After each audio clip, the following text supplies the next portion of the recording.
ಎಲ್ರಿಗೂ ಸ್ವಾಗತ. ನಾನು ಡಾಕ್ಟರ್ SP ನಾಗನಗೌಡರು, ಸಹ ಪ್ರಾಧ್ಯಾಪಕರು, ಅರ್ಥಶಾಸ್ತ್ರ ವಿಭಾಗ, ಸರ್ಕಾರಿ ಪ್ರಥಮ ದರ್ಜೆ ಮಹಿಳಾ ಕಾಲೇಜು, ದಾವಣಗೆರೆ ವಿಶ್ವವಿದ್ಯಾಲಯದ BA ಅಂತಿಮ ವರ್ಷದ 6th ಸೆಮ್ಮಿನ ಕಡ್ಡಾಯ ಪತ್ರಿಕೆಯಾದ ಇಂಟರ್ನ್ಯಾಷನಲ್ ಎಕಾನಮಿಕ್ಸ್ ನಲ್ಲಿ ಬರುವಂತಹ ಮೊದಲನೇ ಚಾಪ್ಟರ್ ನಲ್ಲಿ ಬರುವಂತಹ ಹೆಕ್ಸ್ಚರ್-ಓಹಿಲಿನ್ ಸಿದ್ಧಾಂತವನ್ನು ಕುರಿತು ಪರಿಚಯ, ವಿವರಣೆ ಮತ್ತು ಕಲ್ಪನೆಗೆ ಸೀಮಿತವಾಗಿ ಪಾರ್ಟ್ 1 ನಲ್ಲಿ ಚರ್ಚಿಸಲಿರುವೆ.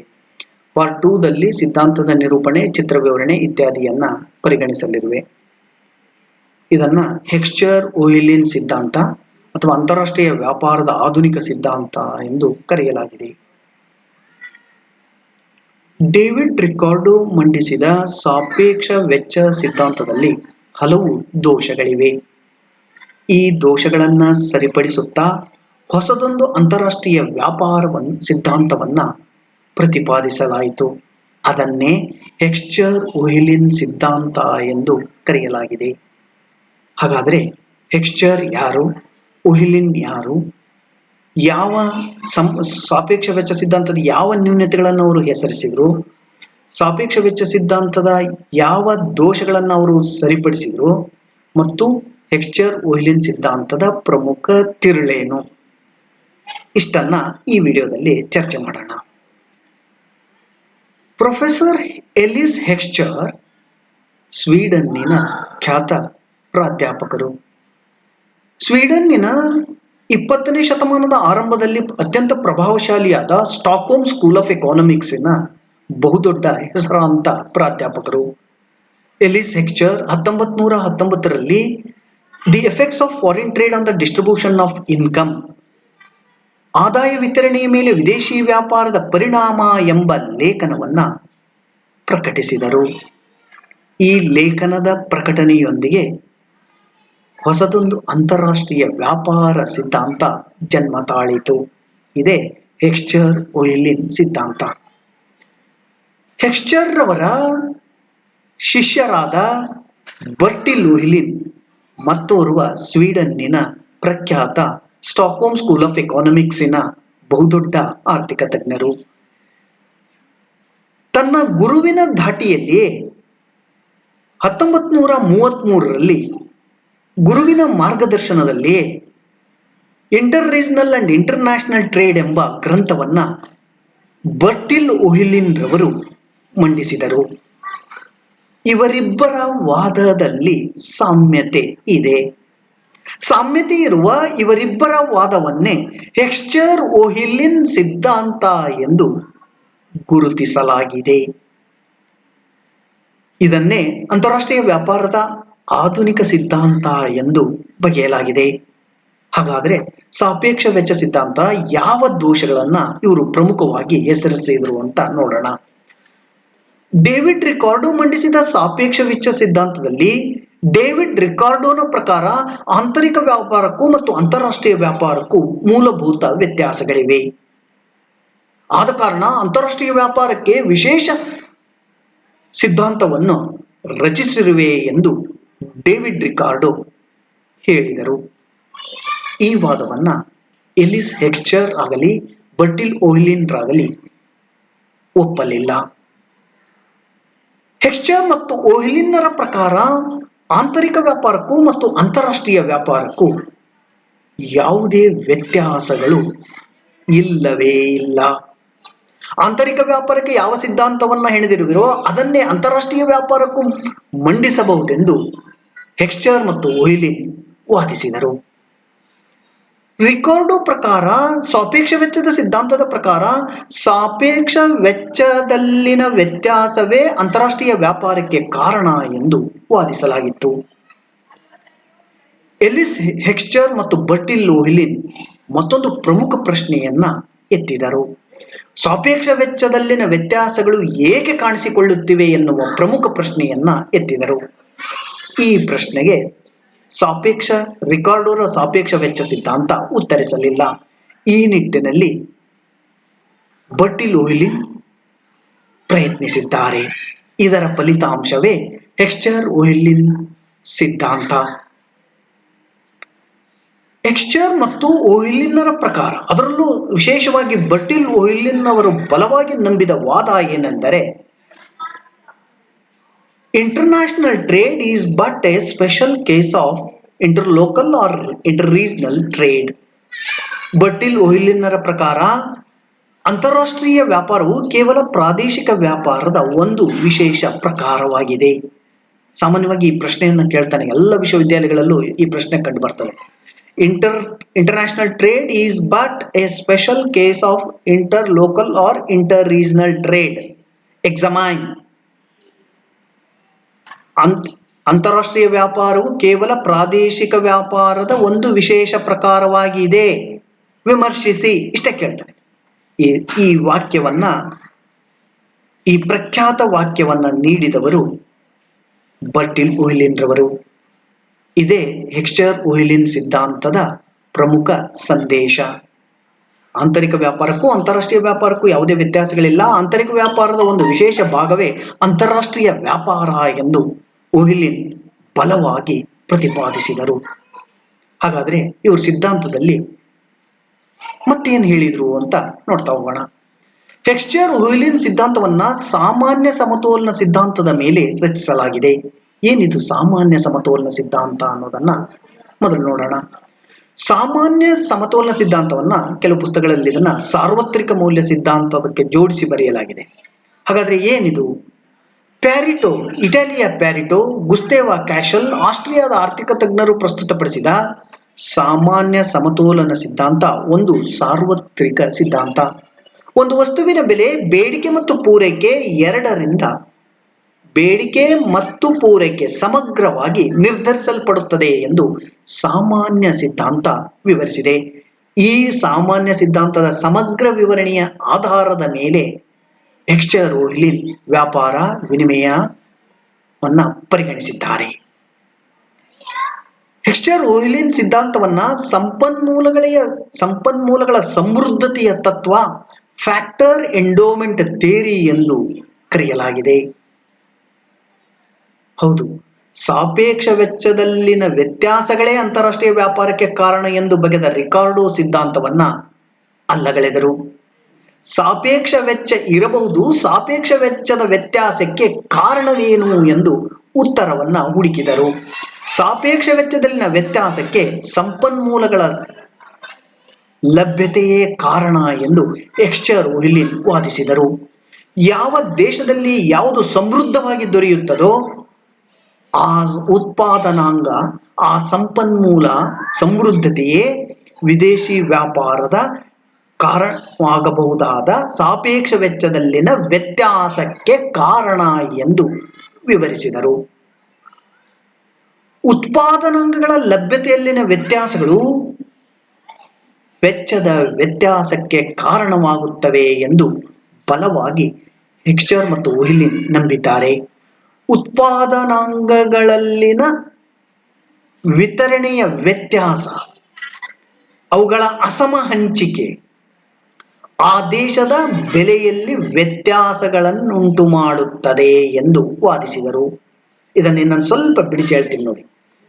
ಯಾವ ಉತ್ಪಾದನಾಂಗ ಯಾವ ದೇಶದಲ್ಲಿ ಲಭ್ಯವಾಗ್ತದೋ, ಯಥೇಚ್ಛವಾಗಿ ಲಭ್ಯವಾಗ್ತದೋ ಅದರ ಬೆಲೆ ಕಡಿಮೆಯಾಗಿರ್ತದೆ. ಅದನ್ನೇ ಬಳಸಿಕೊಂಡು ವೈಶಿಷ್ಟ್ಯತೆಯನ್ನ ಸಾಧಿಸಿರುತ್ತಾರೆ. ಆ ವೈಶಿಷ್ಟ್ಯತೆ ಸಾಧಿಸಿದ ವಸ್ತುವಿನನ್ನ ವ್ಯಾಪಾರ ವಿನಿಮಯಕ್ಕೆ ಬಳಸಿಕೊಳ್ಳುತ್ತಾರೆ ಎಂದು ಹೆಕ್ಸ್ಚರ್ ಒಹಿಲಿನ್ ವಾದಿಸಿದರು. ಆದ ಕಾರಣ ಬೆಲೆಯ ವ್ಯತ್ಯಾಸ, ಉತ್ಪಾದನಾಂಗಗಳ ವಿತರಣೆಯ ವ್ಯತ್ಯಾಸದಿಂದಾಗಿ ಬೆಲೆಯಲ್ಲಿ ವ್ಯತ್ಯಾಸ ಉಂಟಾಗುತ್ತದೆ.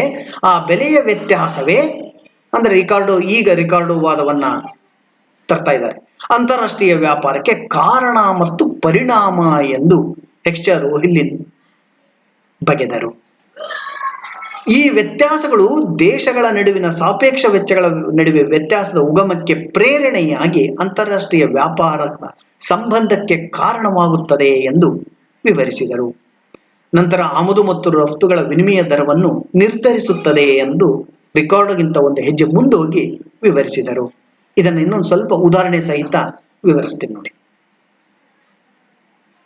ಹೆಕ್ಸ್ಚರ್ ಮತ್ತು ಒಹಿಲಿನ್ನರ ಪ್ರಕಾರ ಸಾಪೇಕ್ಷ ವೆಚ್ಚದಲ್ಲಿನ ವ್ಯತ್ಯಾಸಗಳಿಗೆ ಉತ್ಪಾದನಾಂಗದ ಲಭ್ಯತೆ ಕಾರಣ. ಸಾಪೇಕ್ಷ ವೆಚ್ಚದಲ್ಲಿನ ವ್ಯತ್ಯಾಸಗಳಿಗೆ ಎರಡು ಪ್ರಮುಖ ಕಾರಣಗಳನ್ನು ಹೆಸರಿಸಿದರು. ಒಂದು, ವಿವಿಧ ದೇಶಗಳಲ್ಲಿ ಲಭ್ಯವಿರುವ ಸಂಪನ್ಮೂಲಗಳ ಪ್ರಮಾಣದಲ್ಲಿನ ವ್ಯತ್ಯಾಸಗಳು. ಎಲ್ಲ ದೇಶಗಳಲ್ಲೂ ಸಂಪನ್ಮೂಲಗಳು ಒಂದೇ ಪ್ರಮಾಣದಲ್ಲಿ ಲಭ್ಯವಿಲ್ಲ. ಅಮೆರಿಕಾದಲ್ಲಿ ವಿಶ್ವದ 40%ಕ್ಕಿಂತಲೂ ಹೆಚ್ಚು ಖನಿಜ ಸಂಪನ್ಮೂಲ ಆ ದೇಶದಲ್ಲಿದೆ. ವಿಶ್ವದ ಅತಿ ಹೆಚ್ಚು ಶ್ರಮ ಭಾರತದಲ್ಲಿ ದೊರೀತಾ ಇದೆ. ಹಾಗಾದ್ರೆ ಭಾರತ ಶ್ರಮ ಸಮೃದ್ಧ ದೇಶ, ಅಮೆರಿಕ ಖನಿಜ ಸಂಪನ್ಮೂಲ ಸಮೃದ್ಧ ದೇಶ.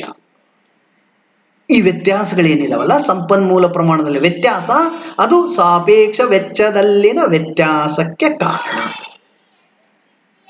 ಈ ಸಂಪನ್ಮೂಲಗಳನ್ನು ಬಳಸಿಕೊಂಡು ವಸ್ತುಗಳನ್ನು ಉತ್ಪಾದನೆ ಮಾಡ್ತೀವಿ. ಉತ್ಪಾದನೆಯಲ್ಲಿ ಬಳಸಲಾಗುವ ಸಂಪನ್ಮೂಲಗಳ ಪ್ರಮಾಣದಲ್ಲಿ ವ್ಯತ್ಯಾಸಗಳು ಕಂಡು ಬರ್ತವೆ. ಅಂದ್ರೆ ಇದನ್ನ ಫ್ಯಾಕ್ಟರ್ ಅಬಂಡೆನ್ಸ್ ಅಂತ ಕರೆದ್ರು, ಸಂಪನ್ಮೂಲ ಸಮೃದ್ಧಿ ಅಂತ ಕರೆದ್ರು, ಅದರ ಲಭ್ಯತೆ ಅಂತ ಕರೆದ್ರು, ಯಾವುದು ಹೆಚ್ಚು ದೊರೀತದೆ ಅಂತ ಹೇಳಿದ್ರು. ಅದನ್ನೇ ಉಪಯೋಗಿಸಿ ವಸ್ತುಗಳಲ್ಲಿ ಅದರ ಸಾಂದ್ರ, ಅದರ ಪ್ರಮಾಣ ಆ ವಸ್ತುವಿನಲ್ಲಿ ಆ ದೇಶದಲ್ಲಿ ಕಂಡು ಬರ್ತದೆ ಅಂತ ಹೇಳಿದ್ರು. ಇದನ್ನ ಇನ್ನೊಂದು ಉದಾಹರಣೆ ಮೂಲಕ ಹೇಳ್ತಾ ಹೋಗ್ತೀನಿ ನೋಡಿ. ಕೆಲವು ದೇಶಗಳಲ್ಲಿ ಹೆಚ್ಚು ಶ್ರಮ ಲಭ್ಯವಿದ್ರೆ, ಭಾರತದಲ್ಲಿ ಹೆಚ್ಚು ಶ್ರಮ ಇದೆ. ಕೆಲವು ದೇಶಗಳಲ್ಲಿ ಬಂಡವಾಳ ಹೆಚ್ಚು ಲಭ್ಯವಿದೆ. ಹಾಗಾದ್ರೆ ಭಾರತದಲ್ಲಿ ಶ್ರಮ ಹೆಚ್ಚಿರೋದ್ರಿಂದ ಶ್ರಮ ಹೆಚ್ಚು ಬಳಕೆಯಾಗಬಹುದಾದ ಬಡಿಗೆಯ ಕೆಲಸ, ಬಡಿಗೆಯದಲ್ಲಿ ಯಂತ್ರ ಇರೋದಿಲ್ಲ, ಹೆಚ್ಚು ಬಂಡವಾಳ ಇರೋದಿಲ್ಲ. ನಾವು ಬಾಚುವ ಬಾಚಣಿಕೆ, ಹಲಿಗೆ ಬಾಚಣಿಕೆ ಅದು ಕಟ್ಟಿಗೆಯಲ್ಲಿ ಮಾಡಿದಂತಹ, ವುಡ್ನಲ್ಲಿ ಮಾಡಿದಂಥ ವುಡನ್, ಆ ಬಾಚಣಿಕೆ ಕಟ್ಟಿಗೆಯಲ್ಲಿ ಮಾಡಿದ್ದು ಶ್ರಮದ ವ್ಯಕ್ತಿಯ ನೈಪುಣ್ಯತೆಯಿಂದ ಆಗಿರ್ತದೆ. ಅಂದ್ರೆ ಶ್ರಮದಿಂದಲೇ ಆಗಿರ್ತದೆ. ಒಂದು ಕಟ್ಟಿಗೆ ಪೀಸನ್ನು ತಂದು ಅದನ್ನು ನಯವಾಗಿ ನಾಜೂಕಾಗಿ ಕತ್ತರಿಸಿ ತನ್ನ ಬುದ್ಧಿಯನ್ನು ಉಪಯೋಗಿಸಿ ಅದಕ್ಕೆ ಜಾಣ್ಮೆಯನ್ನು ತುಂಬಿ ಅದನ್ನ ನಯವಾಗಿ ನಮಗೆ ಬಾಚಲಿಕ್ಕೆ ಅನುಕೂಲವಾಗುವಂತೆ ಮಾಡಿಕೊಡ್ತಾನೆ. ಹಾಗಾದ್ರೆ ಆ ವಸ್ತುವಿನ ಉತ್ಪಾದನೆಯಲ್ಲಿ ಶ್ರಮದ ಪಾಲು ಹೆಚ್ಚಿದೆಯೋ, ಶ್ರಮಜೀವಿಯ ನೈಪುಣ್ಯತೆ ಹೆಚ್ಚಿದೆಯೋ, ಬಂಡವಾಳದ ಪ್ರಮಾಣ ಹೆಚ್ಚಿದೆಯೋ? ಶ್ರಮಜೀವಿಯ ನೈಪುಣ್ಯತೆಯ ಪ್ರಮಾಣ ಹೆಚ್ಚಿದೆ. ಅದನ್ನೇ ಶ್ರಮ ಸಾಂದ್ರ ಸರಕು ಅಂತ ಕರಿತೀವಿ. ಯಾವ ಸರಕಿನ ಉತ್ಪಾದನೆಯಲ್ಲಿ ಯಾವುದು ಹೆಚ್ಚಾಗಿರ್ತದೆ ಆ ಸಾಂದ್ರ ಸರಕು ಅಂತ ಕರಿತೀವಿ. ಅಮೆರಿಕಾದ ಸರಕುಗಳಲ್ಲಿ ಬಂಡವಾಳದ ಪ್ರಮಾಣ ಹೆಚ್ಚಾಗಿರ್ತದೆ. ಬಂಡವಾಳದಿಂದ ಖರೀದಿಸಬಹುದಾದ ಯಂತ್ರದ ಪ್ರಮಾಣ ಹೆಚ್ಚಾಗಿರ್ತದೆ. ಬಂಡವಾಳ ಹೆಚ್ಚಾಗಿರೋದ್ರಿಂದ ಅಮೆರಿಕ ದೇಶದಲ್ಲಿ ಬಂಡವಾಳ ಸಾಂದ್ರ ಸರಕು ಉತ್ಪಾದನೆಯಾದರೆ, ನಮ್ಮಂತ ಜನಸಂಖ್ಯಾ ವಿಪುಲತೆ ಇರುವಂತ ರಾಷ್ಟ್ರದಲ್ಲಿ ಶ್ರಮ ಸಾಂದ್ರ ಸರಕುಗಳು ಲಭ್ಯವಾಗ್ತವೆ. ಹಾಗಾದ್ರೆ ನಮ್ಮ ದೇಶ ಶ್ರಮ ಸಾಂದ್ರ ಸರಕುಗಳನ್ನು ಉತ್ಪಾದನೆ ಮಾಡ್ತದೆ. ಹೆಚ್ಚು ಶ್ರಮವನ್ನು ಉಪಯೋಗಿಸಿಕೊಂಡು ಉತ್ಪಾದನೆ ಆದಂತ ವಸ್ತುಗಳು ತಯಾರಾಗ್ತವೆ. ಅಮೆರಿಕಾದಲ್ಲಿ ಬಂಡವಾಳ ಯಂತ್ರಗಳನ್ನು ಉಪಯೋಗಿಸಿಕೊಂಡಂತ ವಸ್ತುಗಳು ತಯಾರಾಗ್ತವೆ. ಹಾಗಾದ್ರೆ ಶ್ರಮವು ಯಥೇಚ್ಛವಾಗಿ ಲಭ್ಯ ಇರುವಂತಹ ದೇಶ ಶ್ರಮ ಸಾಂದ್ರ ಸರಕುಗಳನ್ನು ಉತ್ಪಾದನೆಯನ್ನ ಮಾಡ್ತಾ ವೈಶಿಷ್ಟ್ಯತೆಯನ್ನ ಸಾಧಿಸಿ ಅವುಗಳನ್ನ ಅಂತಾರಾಷ್ಟ್ರೀಯ ವ್ಯಾಪಾರದಲ್ಲಿ ಬಳಸಿಕೊಳ್ತದೆ. ಆ ಸರಕುಗಳನ್ನ ರಫ್ತು ಮಾಡ್ತದೆ. ಮತ್ತೆ ಯಾವುದನ್ನ ಆಮದು ಮಾಡಿಕೊಳ್ತದೆ?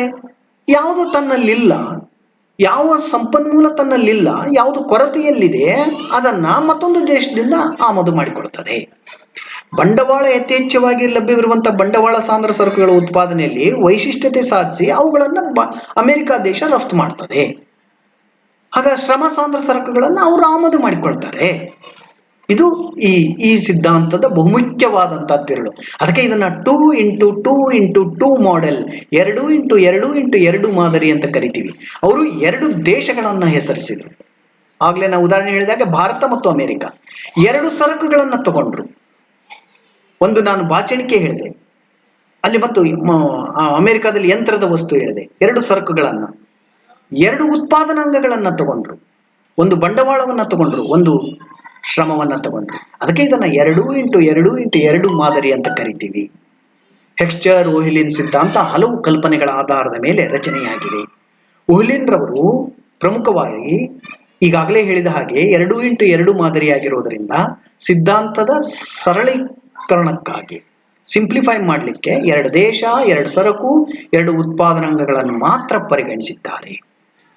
ಉತ್ಪಾದನಾಂಗಗಳು ದೇಶದೊಳಗಡೆ ಚಲಿಸ್ತಾ ಇವೆ, ಅವು ಆದರೆ ದೇಶಗಳ ನಡುವೆ ಅವು ಅಚಲವಾಗಿರುತ್ತವೆ ಎನ್ನುವುದನ್ನು ಊಹಿಸಿಕೊಂಡ್ರು. ಹೌದು, ರಿಕಾರ್ಡೋ ತಾವು ಸಿದ್ಧಾಂತವನ್ನ ಸಾಬೀತುಪಡಿಸುವಾಗ ಅವುಗಳ ಚಲನೆಯನ್ನ ಉತ್ಪಾದನಾಂಗಗಳು ದೇಶದೊಳಗಡೆ ಚಲಿಸುತ್ತವೆ ಎನ್ನುವುದನ್ನು ದೇಶದೊಳಗಡೆ ಅಚಲನೆ ಇರಬಹುದು ಎನ್ನುವಂತಹ ಸಾಧ್ಯತೆಯನ್ನು ಊಹಿಸಿಕೊಂಡು ಸಿದ್ಧಾಂತವನ್ನ ರಚಿಸಿದರು. ದೇಶಗಳ ನಡುವೆ ಅವು ಅಚಲವಾಗಿರಬಹುದು ಅನ್ನೋದನ್ನ ಕಲ್ಪಿಸಿಕೊಂಡು ತಮ್ಮ ಸಿದ್ಧಾಂತವನ್ನು ರಚಿಸಿದರು. ಸರಕು ಮತ್ತು ಸಂಪನ್ಮೂಲ ಎರಡೂ ಮಾರುಕಟ್ಟೆಗಳಲ್ಲಿ ಪರಿಪೂರ್ಣ ಪೈಪೋಟಿಯ ಮಾರುಕಟ್ಟೆ, ಅವತ್ತಿನ ಬಹುದೊಡ್ಡ ಕಲ್ಪನೆಯಾದಂಥ ಪರಿಪೂರ್ಣ ಪೈಪೋಟಿ ಮಾರುಕಟ್ಟೆ ಸನ್ನಿವೇಶ ಕಾರ್ಯಾಚರಣೆಯಲ್ಲಿ ಇರ್ತದೆ ಅಂತ ನಂಬಿಕೊಂಡು ತಮ್ಮ ಸಿದ್ಧಾಂತವನ್ನು ಹೆಣೆದರು. ಎರಡೂ ದೇಶಗಳಲ್ಲಿ ಉತ್ಪಾದನಾಂಗಗಳು ಸಮದಕ್ಷವಾಗಿವೆ, ಅವುಗಳ ದಕ್ಷತೆಯಲ್ಲಿ ಯಾವುದೇ ವ್ಯತ್ಯಾಸ ಇಲ್ಲ ಎಂದು ಊಹಿಸಿಕೊಂಡು ತಮ್ಮ ಸಿದ್ಧಾಂತವನ್ನು ರಚಿಸಿದರು. ಪೂರ್ಣ ಉದ್ಯೋಗದ ಸನ್ನಿವೇಶ ಜಾರಿಯಲ್ಲಿರ್ತದೆ. ಪೂರ್ಣ ಉದ್ಯೋಗ ಅಂದಾಗ ಎಲ್ಲ ಉತ್ಪಾದನಾಂಗಗಳು ಕಾರ್ಯದಲ್ಲಿ ಕೆಲಸದಲ್ಲಿ ನಿರತವಾಗಿವೆ ಎನ್ನುವ ಸನ್ನಿವೇಶವನ್ನು ಊಹಿಸಿಕೊಂಡು ತಮ್ಮ ಸಿದ್ಧಾಂತವನ್ನು ಹೆಣೆದರು. ಪ್ರತಿಯೊಂದು ದೇಶದಲ್ಲಿ ಪ್ರತ್ಯೇಕವಾದಂತಹ ಹಣದ ವ್ಯವಸ್ಥೆ ಇರಬಹುದೆಂದು ಊಹಿಸಿಕೊಂಡು ತಮ್ಮ ಸಿದ್ಧಾಂತವನ್ನ ಹೆಣೆದರು. ಸಂಪನ್ಮೂಲಗಳು ಎರಡೂ ದೇಶಗಳಲ್ಲಿ ಬೇರೆ ಬೇರೆ ಪ್ರಮಾಣದಲ್ಲಿ ಇರೋದೇ, ಇವರು ಇಡೀ ಈ ಸಿದ್ಧಾಂತದ ತಿರುಳಿರೋದೇ ಇಲ್ಲಿ. ಬೇರೆ ಬೇರೆ ಪ್ರಮಾಣದಲ್ಲಿ ಲಭ್ಯ ಇರೋದ್ರಿಂದಲೇ ವೆಚ್ಚದ ವ್ಯತ್ಯಾಸ ಉಂಟಾಗುತ್ತದೆ. ಅದು ಸಾಪೇಕ್ಷ ವೆಚ್ಚದ ವ್ಯತ್ಯಾಸ. ಆ ಸಾಪೇಕ್ಷದ ವೆಚ್ಚದ ವ್ಯತ್ಯಾಸ ಅಂತಾರಾಷ್ಟ್ರೀಯ ವ್ಯಾಪಾರದ ಕಾರಣ ಮತ್ತು ಪರಿಣಾಮ ಅಂತ ಹೇಳಿದರು. ಮುಕ್ತ ವ್ಯಾಪಾರ ನೀತಿ ಜಾರಿಯಲ್ಲಿರ್ತದೆ.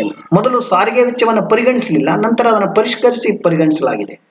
ಸ್ಥಿರ ಪ್ರತಿಫಲ ನಿಯಮ ಕಾರ್ಯಾಚರಣೆಯಲ್ಲಿರುತ್ತದೆಂದು ರೋಹಿಲಿನ್ ತಮ್ಮ ಸಿದ್ಧಾಂತವನ್ನ ಸಾಬೀತುಪಡಿಸುವಾಗ ಊಹಿಸಿಕೊಂಡರು.